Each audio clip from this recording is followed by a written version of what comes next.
5장 21절에서 24절입니다. 우리 같이 한번 합독할까요? 시작. 에녹은 65세에 무두셀라를 낳았고 무두셀라를 낳은 후 300년을 하나님과 동행하며 자녀들을 낳았으며 그는 365세를 살았더라. 에녹이 하나님과 동행하더니 하나님이 그를 데려가심으로 세상에 있지 아니하였더라. 아멘. 예, 오늘은 동행에 관해서 좀 공부를 해보려고 합니다. 에녹이 하나님과 300년을 동행했는데 동행했단 말이 도대체 뭐냐? 이걸 좀 정리를 했으면 좋겠는데요. 동행이라고 하는 말을 좀 정리를 해보면 걷는다라고는 걷는다는 표현인데 어떻게 걸을 것이냐 이제 이런 얘기죠. 그러면 하나님 쫄쫄 따라다니는 것이 동행이냐? 그런 것 같지는 않습니다. 이게 히브리어를 좀 보니까 에트 할레크라는 단어입니다. 에트 할레크라는 단어인데 에트라는 말은 여러분 창세기 1장 1절에서 천지를이라는 말이 에트라는 단어잖아요. 를. 그러니까 에트 할레크라는 단어는 하나님과 함께라고 전제가 되어 있단 말이죠. 그러니까 늘이라고 되어 있습니다만 번역이 늘로 번역하면 안 되잖아요. 이런 경우는 과라고 번역했죠. 하나님과 에녹이 동행했다 이런 얘기인데 동행이란 말이 뭐냐? 같이 길을 걸었다는 그런 의미가 아니라 이렇게 좀 정리하면 될 것 같아요. 자기를 완전히 내려놓고 하나님의 뜻과 의지에 맞춰서 걸었다. 이거예요. 그러니까 에녹이란 사람은 자기의 주장과 생각과 의식세계의 어떤 생각들, 사고들, 의식구조들, 세계관이 있었을 거 아니에요? 그 모든 것들을 다 내려놓은 거예요. 완벽하게 그냥 내려놨는데 100% 내려놨다 이 말이죠. 그래서 제가 일전에 우리 그 히브리어 좀 설명을 좀 드렸는데 히브리어 첫 자부터서 22자까지가 신앙생활이 뭐냐를 설명드렸다고 그랬죠. 그러니까 우리가 두 번째 단어로 제가 소개를 드렸었는데 첫 번째 단어로 얘기한다면 이 성전이라는 표현이고 성전을 향해서 쭉 가는데 타우까지 가는데 타우가 마지막 예수 그리스도 바로 이게 그 얘기죠. 과라고 하는 말은 천지이르니까 히브리어 첫 자부터 끝에까지 똑같은 얘기죠. 처음부터 끝에자까지 그대로 가는 거죠. 다시 설명하면 하나님의 말씀 이렇게 표현하면 될 것 같아요. 하나님 말씀에 관해서 노아가 자기의 모든 생각을 내려놓고 무조건 하나님 말씀하시면 아멘하고 따라갔다 이 말이에요. 그것을 내려놓았다 이런 얘기예요. 내려놓고 에녹은 처음부터 끝까지 온전하게 하나님께 순종하는 삶을 살았다 그 얘기입니다. 저와 여러분 정말 인생을 살아가면서 하나님에게 내 모든 걸 다 내려놓아 버리고 하나님을 따라갈 수 있다면 참 좋을 것 같아요. 이제 그 전제가 된다고 한다면 우리 창세기 17장 1절에서 엘샤다이 하나님, 전능의 하나님이라고 표현을 했죠. 전능의 하나님이라는 표현을 제가 할 때 여러분 이런 얘기를 했을 거예요. 제가 뜻을 좀 설명했는데 그 하나님이 어떤 분인가를 설명하면서 큰 젖을 가지고 있는 어머니, 아마 제가 얘기했었죠. 하나님의 이 어머니로 얘기해 볼 거예요. 어머니로 얘기해 보자면 하나님이 어떤 분인가의 전능의 하나님이라는 말은 그 젖이 큰 어머니와 같은 그런 분이다.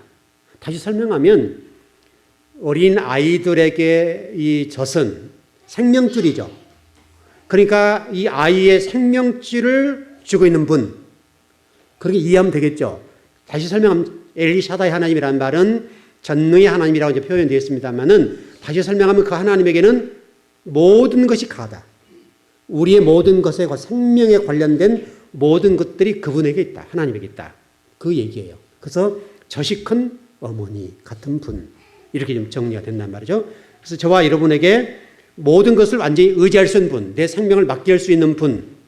그렇게 좀 정리가 되니까 그러니까 에녹은 하나님께 자기의 모든 것을 내려놓고 전적으로 아버지의 뜻에 따라서 하나님 따라가 버린 거죠. 그 삶이 바로 에녹의 삶, 그걸 동행이라고 그럽니다. 좀 더 구체적으로 설명을 드려볼게요. 여러분 창세기 6장 9절 한번 보시죠. 창세기 6장 9절 노아 얘기죠. 예, 한번 읽어볼까요? 시작. 이것이 노아의 족본이라. 노아는 의인이요 당대 완전한 자라. 그는 하나님과 동행하였으며. 똑같은 얘기예요. 노아가 120년 동안 비 한 방울 오지 않고 이슬을 하나 내리지 않았지만 하나님이 방주제라는 그 말씀을 따라서 갔는데 히브리어 단어를 보니까 이게 에트할레크라는 단어의 파생어예요. 파생어라는 말은 그 뜻을 비슷하단 말이잖아요. 그러니까 에녹이 한 해가 동행했는데 자기 모든을 내려놓고 갔던 것처럼 노아 역시 그가 120년 동안 방주를 지을 수 있었던 것은 똑같은 거예요. 동행이라는 말이 나왔으니까 똑같은 말인데, 그래 이 동행이라는 단어는 이 에트할레크라는 단어와는 좀 다르게 조금 그 파생어라고 보면 되는데 뜻은 똑같아요.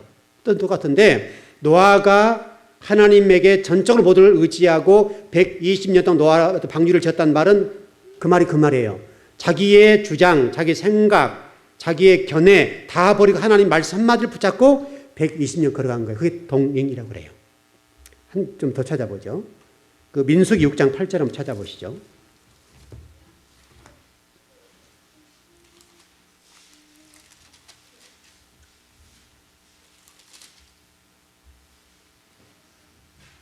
민수기 6장 8절.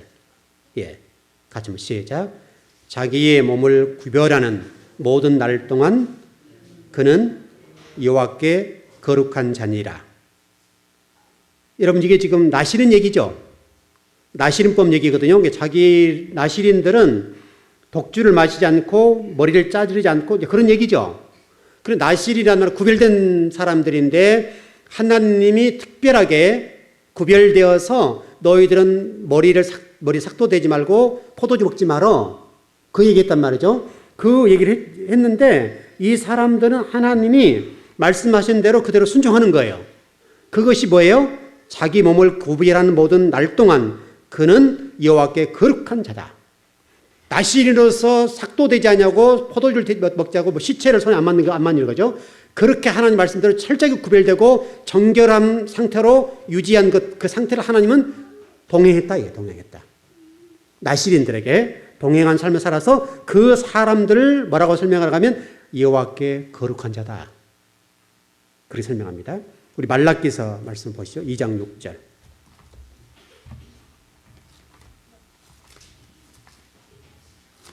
말라기서 2장 6절입니다.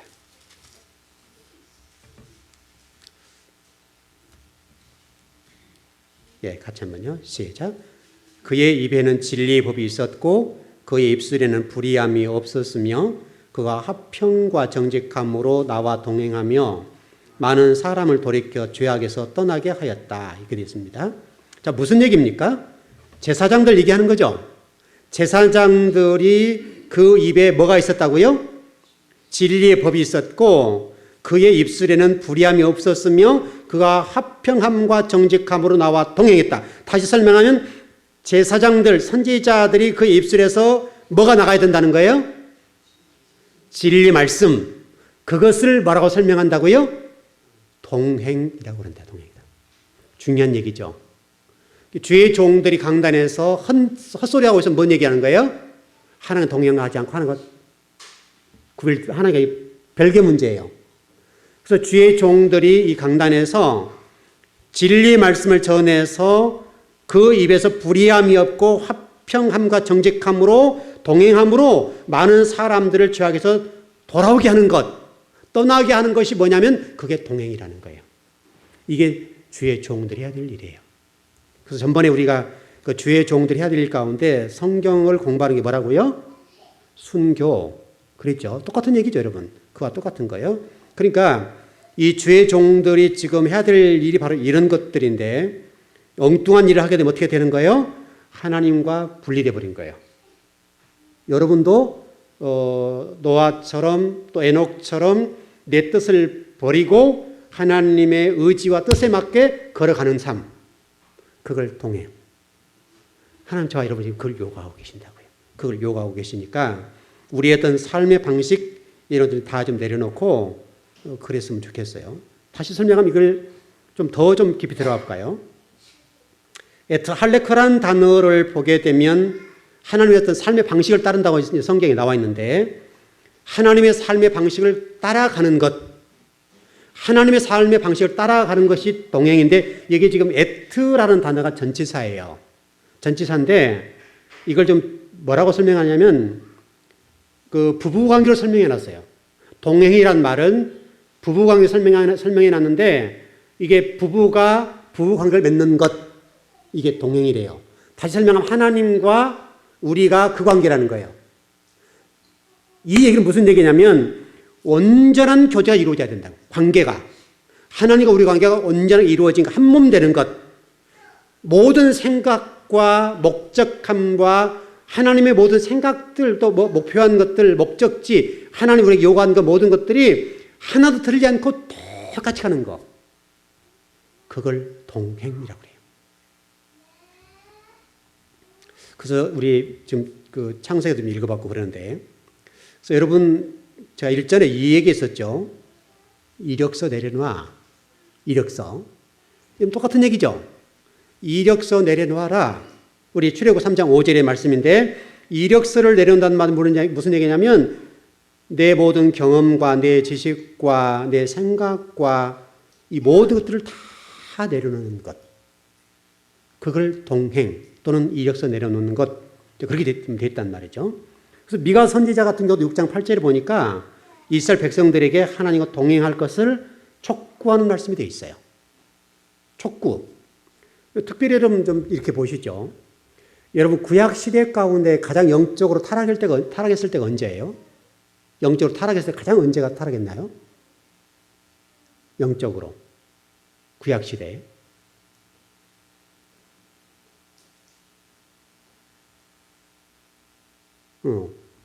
답변 안 나와요. 설명해야 되겠네. 여러분 에녹 시대하고 엘리야 시대. 맞죠?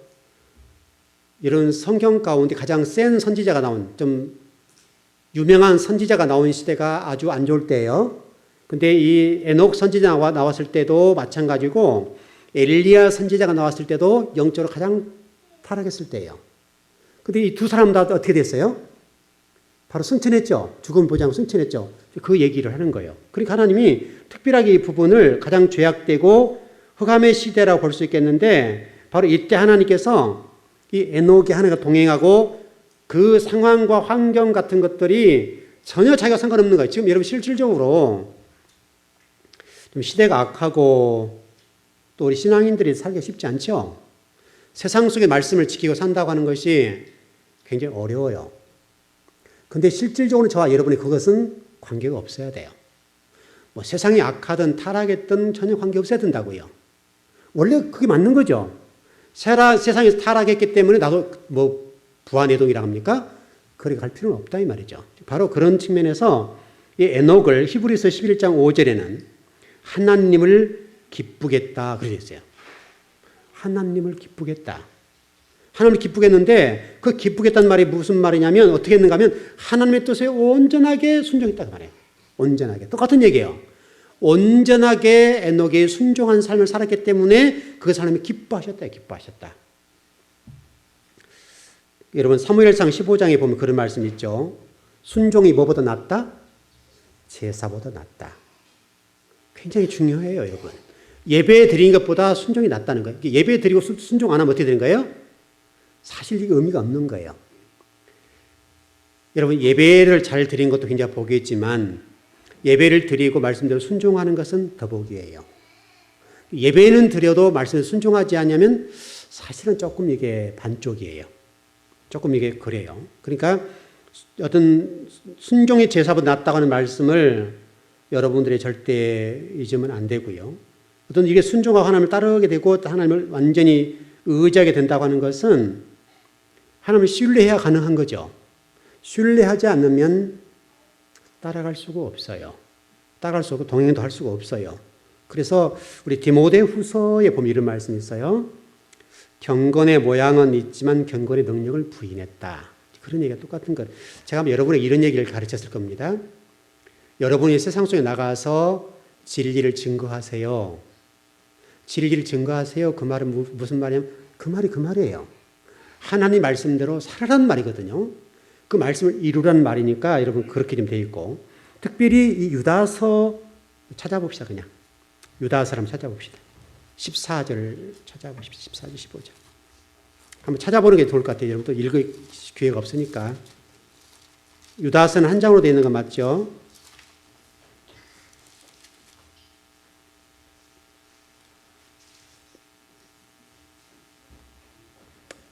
예, 유다서 14절 15절.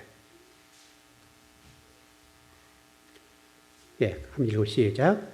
아담의 7대 손 에녹이 이 사람들에 대하여도 예언하여 이르되 보라 주께서 그 수만의 거룩한 자와 함께 임하셨나니 이는 뭇 사람을 심판하사 모든 경건하지 않는 자가 경건하지 않게 향한 모든 경건하지 않은 일과 또 경건하지 않은 죄인들이 주를 거스려 한 모든 완악한 말로 말미암아 그들을 정죄하려 하심이라 하였느니라.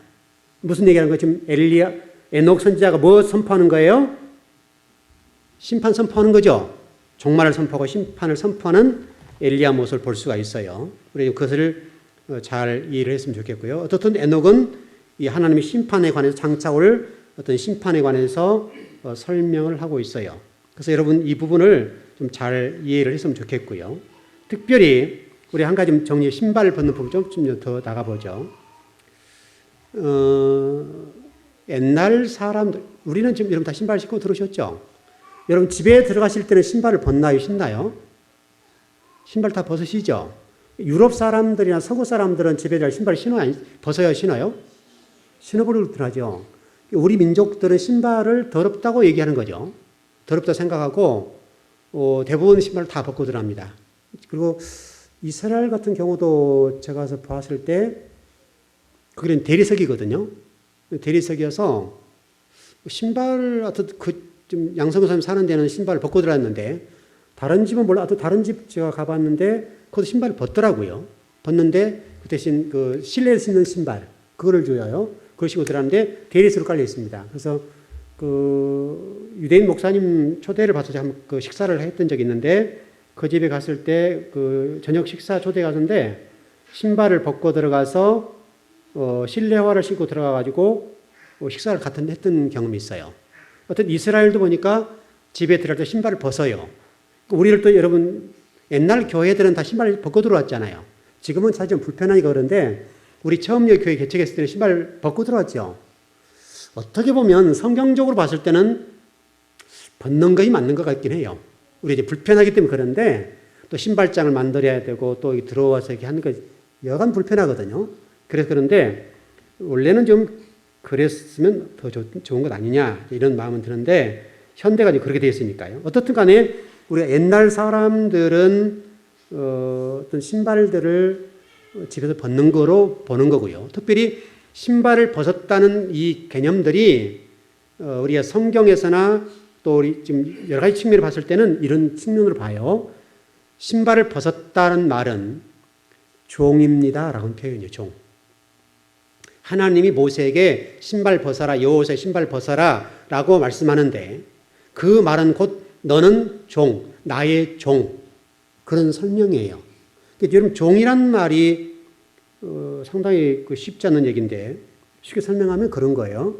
종이라고 하는 것은 재산권, 자유, 그 다음에 인권, 권리 아무것도 없죠. 종은 그가 누릴 수 있는 것, 가질 수 있는 것은 아무것도 없어요. 그래서 신발 벗는다는 말은 그 얘기예요.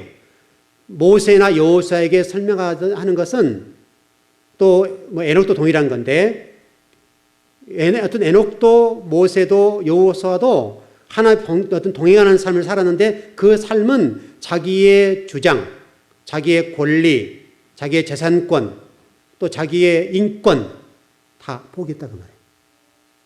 굉장히 쉽지 않는 얘기죠. 모든 권리, 모든 것들을 하나님에게 다 양도했다. 그 말이고. 다만 이거 해야 될 일은 오직 책임만 있어요. 순종하고 책임만 주어지는 거예요. 이게 종의 개념이에요. 실질적으로 저와 여러분이 이렇게 신앙생활하면 좋을 것 같아요. 이렇게 신앙생활하면 하자가 없어요. 요즘 여러분 감기 때문에 많이들 고생들 하셨죠. 우리 광고 때문에 고생하시고 그랬는데 저도 지나간 듯 안 한 듯 지나갔거든요. 제가 이번 주간에 월요일부터 주일날부터 콧물이 좀 나왔었어요. 콧물이 나왔는데 여러분이 있는데 여기가 더 춥잖아요. 그래서 주일날 같은 경우도 손수건 항상 들고 나오는데 이 강단이 여러분들 온기가 있고 그렇지만 여러분들 그 바닥에 불이 좀 들어오잖아요. 여기는 전혀 안 들어오는 장소니까 좀 추운데 그래서 월요일 날 조금 이렇게 몸이 우리 권사님도 아프셨죠. 이번 감기 머리가 아프대요. 머리가 띵하게 아픈데 공부를 못할 정도로 아팠어요. 제가 목사가 아니면 새벽에도 식었어요. 진짜로. 며칠 좀 쉬었으면 참 좋겠는데 이 목사라는 직은요. 죽어나서나 나와야 돼요. 그래서 제가 나왔어요. 나왔는데 또 그래서 새벽에 나와가지고 또 감기 왔다고 좀 일찍 들어갈 수는 없잖아요. 제가. 기도 다 끝나고 들어가죠. 우리 지금 김혜경 집사님 같은 지난주 굉장히 아프셔서 못 나오셨는데 이번 감기가 굉장히 독해요. 그래서 제가 월요일 날 오전 공부하고 오후에는 침대에 전기장판을 켜놓고 들어 누웠어요. 이럴 때는 쉬어야 되니까. 그리고 그 다음날도 쉬었어요. 그리고 수요일 날 제가 쉬었는지 모르겠네요. 어쨌든 한 이틀 정도 공부를 한나절밖에 못했어요. 또 그래서 이렇게 공부 좀 하고 일단 또 해야 될 일이 있으니까 일단 월요일 되면 설교 준비해야 되고 또 이 한 주간 동안에 꼭 스킬즈로 가니까 빡빡하거든요. 돌아가는 것이.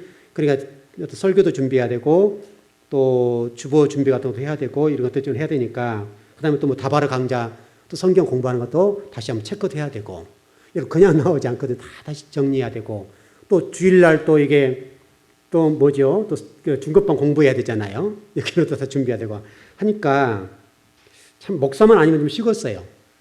목사만 아니면. 근데 목사란 직이 쉴 수 없는 직이잖아요. 그러니까 나와 있는데 제가 그 생각을 했어요. 그래도 복이다. 이렇게 감기가 왔는데 불구하고 나는 제가 종이잖아요. 하나님이 종이니까 종은 제가 아파도 나와야 되는 자리예요. 왜냐하면 이곳은 누가 채울 수가 없는 자리잖아요. 그러니까 종은 하나님이 쉬어라고 하기 전에는 와야 돼요. 그래서 종은 오는 거예요. 이게 종의 개념이에요. 그러니까 여러분들이 하나님을 섬길 때에 그렇게 섬겼으면 좋겠어요. 하나님 내 생각은 이런데요. 이런 권리, 내 주장 이런 것들을 다 내려놓고 하나님이 여러분을 부르신 대로 쓰임받으면 돼요. 그게 아주 중요한 거예요. 자, 여러분 누가복음 15장에 보면 그 두 아들 비유에서 이 신발보살하는 말과 다르게 나와 있는 게 있어요. 성경 한번 아예 찾아볼까요? 15장 22절 한번 찾아보시죠. 한번 여러분 처음 보셨는지 모르는데 늘 보시지만 안 보일 수가 있어요. 15장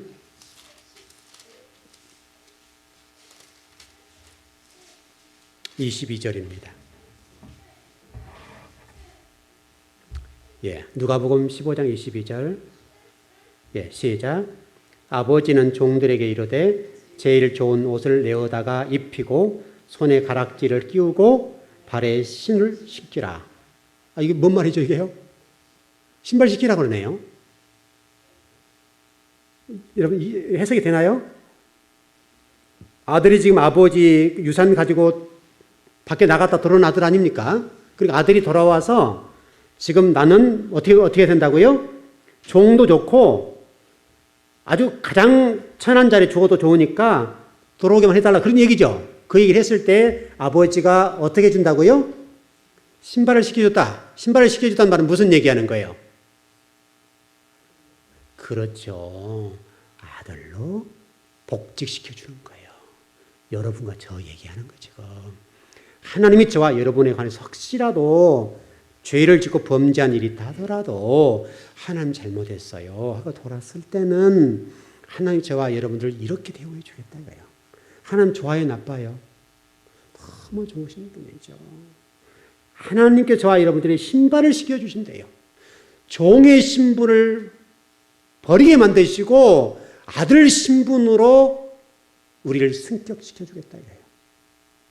여러분 이 말씀에 은혜를 받으시고 힘을 얻으시길 바랍니다. 하나님 여러분들요 그렇게 사랑하십니다. 그렇게 사랑하시고 그래요. 근데 이 신발이라는 개념이 이게 지금 신화에 좀 찾아보니까요. 좀 책을 좀 공부를 해보면 찾아보니까 그 신화 속에서는 신발을 신표라고 돼요. 신표. 신표. 뜻이 이해되시죠? 신표인데 여러분 그 그리스 신화에 보니까 테세우스라는 그 어떤 신화의 인물이 나오는데 신전 기둥 밑에 아버지가 숨겨뒀던 그 가죽신을 신고 가가지고 아버지를 만난 장면을 그렇게 좀 돼 있고요. 그 여러분 우리나라 그 동화 속에도 뭐 신델라도 신발 얘기하는 거지 똑같은 얘기죠. 그 다음에 콩쥐팥쥐도 신발 얘기하는 거죠. 이 신발이 굉장히 우리 지금 그 동양적인 사상에 있어서는 중요한 얘기란 말이죠. 또 우리나라의 나라 어떤 속담이나 이 동화 속에도 신발 얘기 나온 거 보면 신발은 사람들 상당히 신분이라는 측면에서 여러 가지 그 부분이란 말이죠. 신발은 곧 이력서인데 이력서는 이 얘기. 여러분 저는 이력서를 별로 써본 적은 없어요. 제가 목사 안수 받을 때 이번에 유임식 할 때 그때 이력서를 써보고요. 거의 제가 이력서를 써본 적이 없어요. 한 번 딱 써봤어요. 한 번. 한 번 써봤는데 제가 어떤 목회를 막 크게 목회하고 싶었더라면 이력서를 많이 썼겠죠. 이 교회 저 교회 큰 교회에 좀 이렇게 이력서 내고 그랬을 텐데 그런 생각이 없으니까 이력서를 안 써봤는데 이력서라고 하는 것은 여러분 한 장이지 한 장. 한 장인데 예를 들면 이력서가 뭐냐면 그 사람이 신발을 끌고 온 역사예요.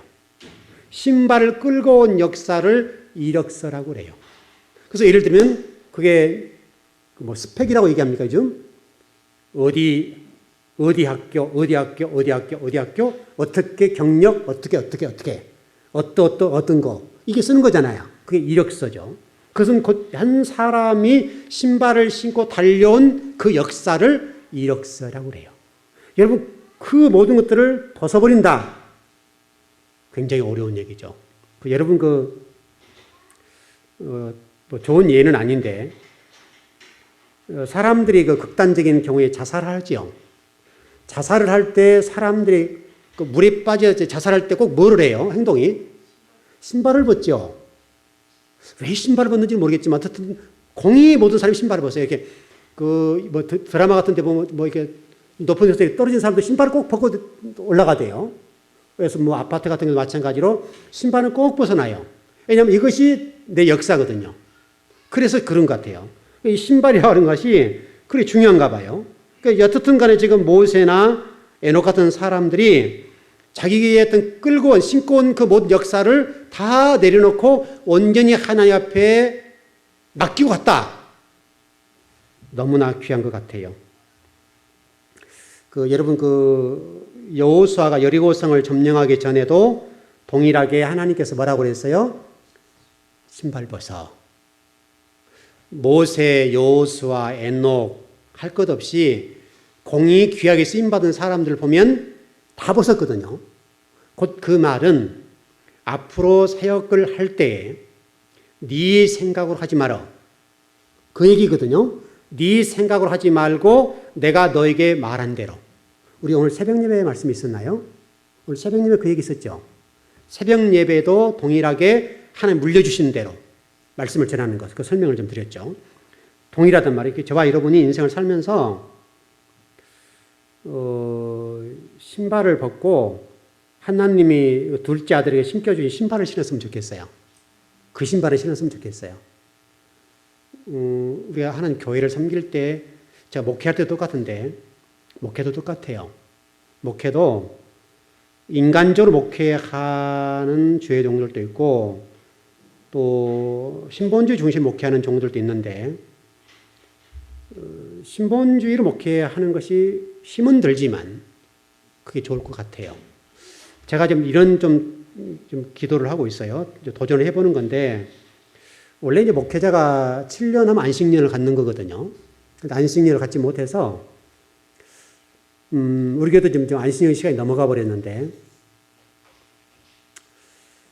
이것도 하나님의 교회를 위해서는 필요한 부분이다 싶어요. 그래서 좀 교회가 조금만 더 안정되면 1년을 쉴 수는 없고 1년에 한 달 정도 쉬면 어떨까? 여러분 어떻겠어요? 한 달 정도 쉬면 52주 12달이죠. 12달에 한 달을 쉬는 거죠. 그렇게 해서 제가 하고 싶은 일이 뭐였냐면 그냥 혼자 딱 그냥 들어가가지고 성경만 읽고 왔으면 좋겠어요. 계속 성경만 읽고 오든지 아니면 성경 공부만 하고 오든지 뭐 그렇다고 제가 뭐 안식 한 달 갖는다 해서 제가 뭐 놀러 다닐 사람 아니니까 완전히 그냥 혼자 싹 들어가가지고 그냥 성경만 한 달 내내 읽고 오는 거예요, 그냥. 그러면 괜찮을 것 같아요. 그리고 교회는 하나님 맡겨버린 거죠, 그냥. 근데 이게 목회자가 쉽지 않거든요. 쉽지 않은데, 그리고 우리 부전사님들한테 한번 설교를 맡겨보면 아마 괜찮을 것 같긴 해요. 고생은 하겠지만. 그것은 어떨까? 지금 계속 기도하고 있어요. 우리 교회도 한번 그 도전해봤으면 좋겠다. 왜냐면 제가 꼭 이 자리에 있어야 되는 건 아니잖아요. 그 훈련은 필요하다. 어느 교회가 그 목사님 1년 동안 지금 안 계시는데 영상 예배 들어오는 교회 있잖아요. 그 교회 같이 되지는 않아야 되겠다 싶었어요. 그 교회처럼 되면 안 되겠다. 그 교회가 상당히 좀 말씀 중심의 교회인데 조금 건강한 모단 부분이 있어서 많이 좀 생각을 해보는 거죠. 물론 이제 부목사님이 계시면 더 좋은데 어떻든 조금 이건 도전해볼 문제 같아요.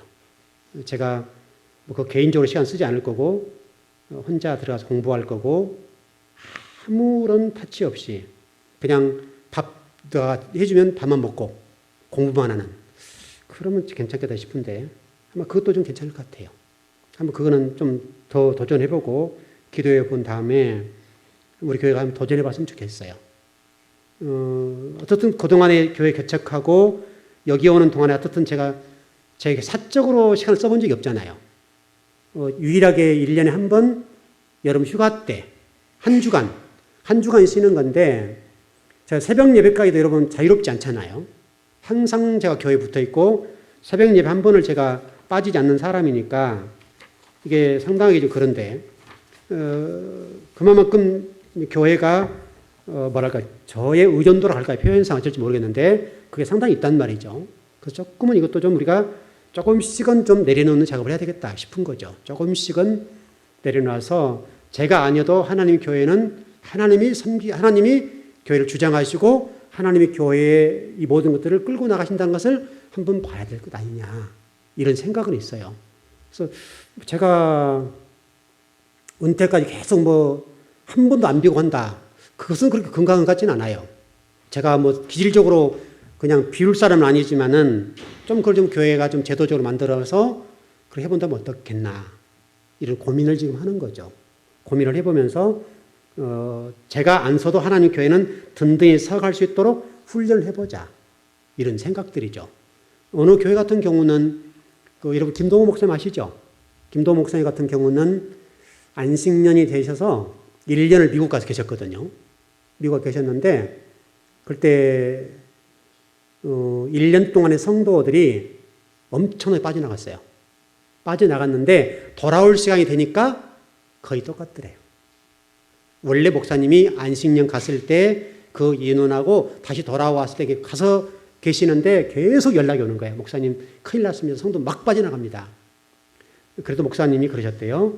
그래도 내가 교회 주인 되면 안 되니까 가자. 그리고 1년 동안 버티셨대요. 근데 올 때 보니까 또 부목사님들 돌아가면서 설교하셨는데 그래도 또 채워지더래요. 채워져서 그냥 나갈 때 인원하고 비슷하게 되었다.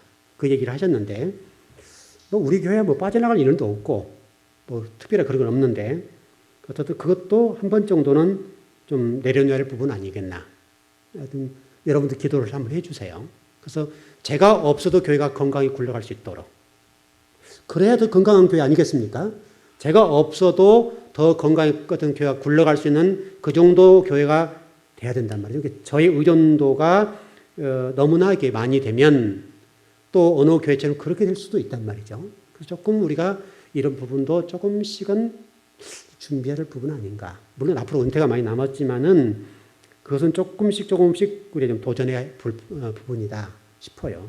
그것도 내려놔야죠. 저도 내려놔야 돼요. 이것은 제 문제예요. 사실 제가 그걸 못 간 거잖아요. 제가 그걸 못 하죠. 그냥 교회를 염려하고 이 강단을 염려하니까. 왜냐하면 지금까지 여러 목사님들께 좀 모셔보기도 하는데 상당히 좀 그런 부분이 있단 말이죠. 그래서 그래도 그분들을 세워서 누가를 세워서 교회를 섬긴다면 그것도 여러분에게도 복이 되겠다. 여러분도 저를 놓아주는 훈련을 해야 될 거 아니에요.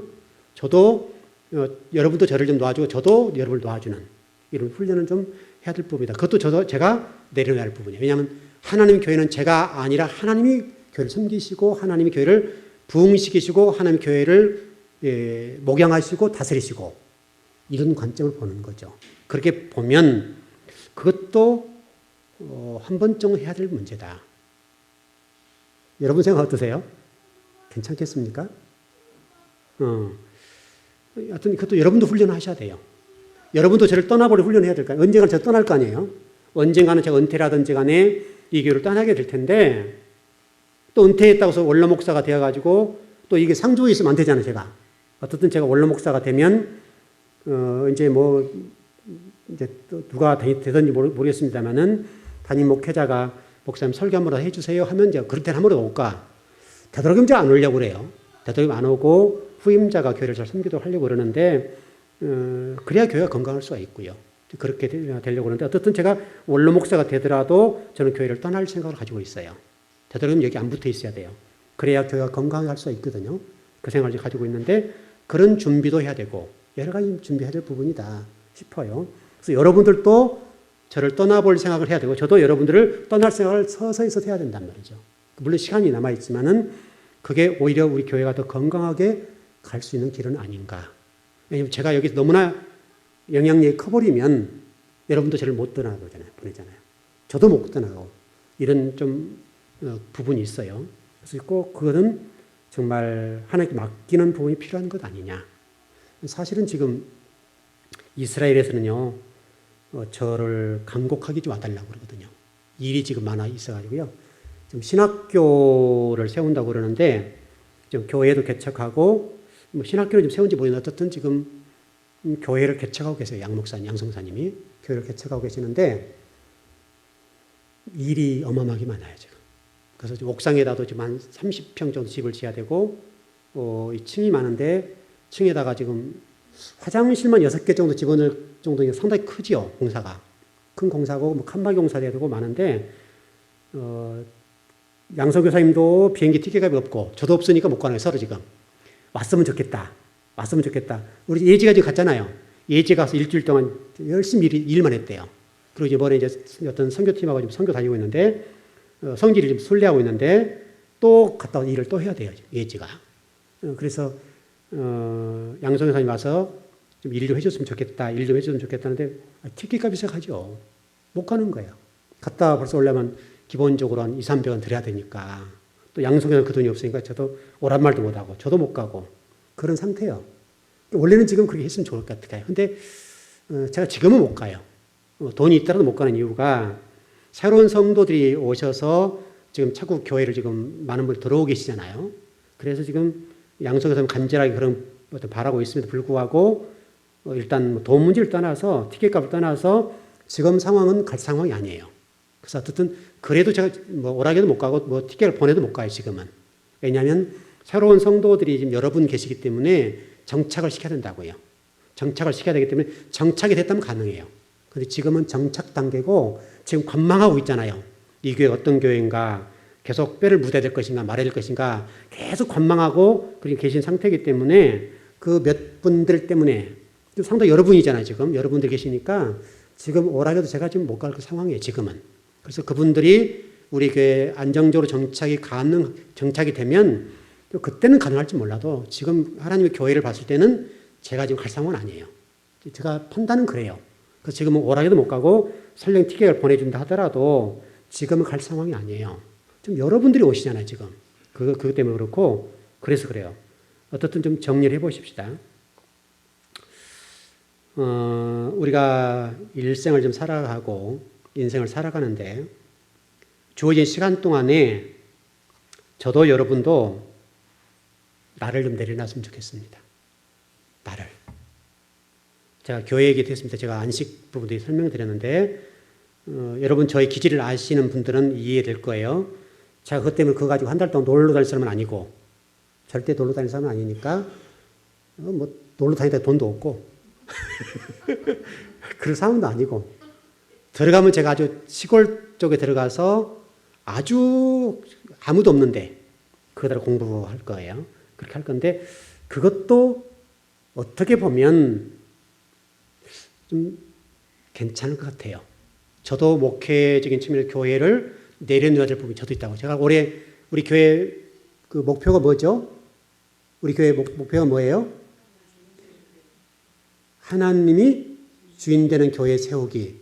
제가 왜 이걸 잡은지 아세요? 저도 교회를 좀 내려놓아야 되겠다.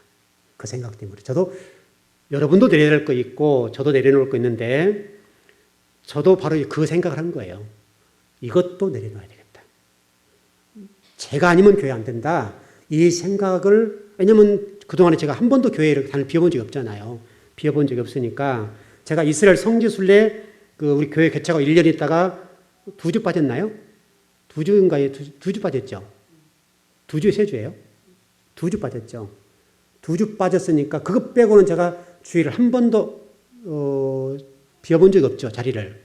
제가 병원에 이번에 수술하고 병원에 있어도 제가 이게 병가에서 나와서 설교를 했잖아요. 거기서 또 설교 준비해가지고 손 이렇게 붕대를 묶고 이렇게 와서 여기 설교하고 다 그렇게 했으니까 어떻든 제가 이게 지금 9년째 돼가는데 9년 동안에 딱 2주 빠졌어요. 2주 빠졌으니까 뭐 새벽 기도도 마찬가지예요. 새벽 기도도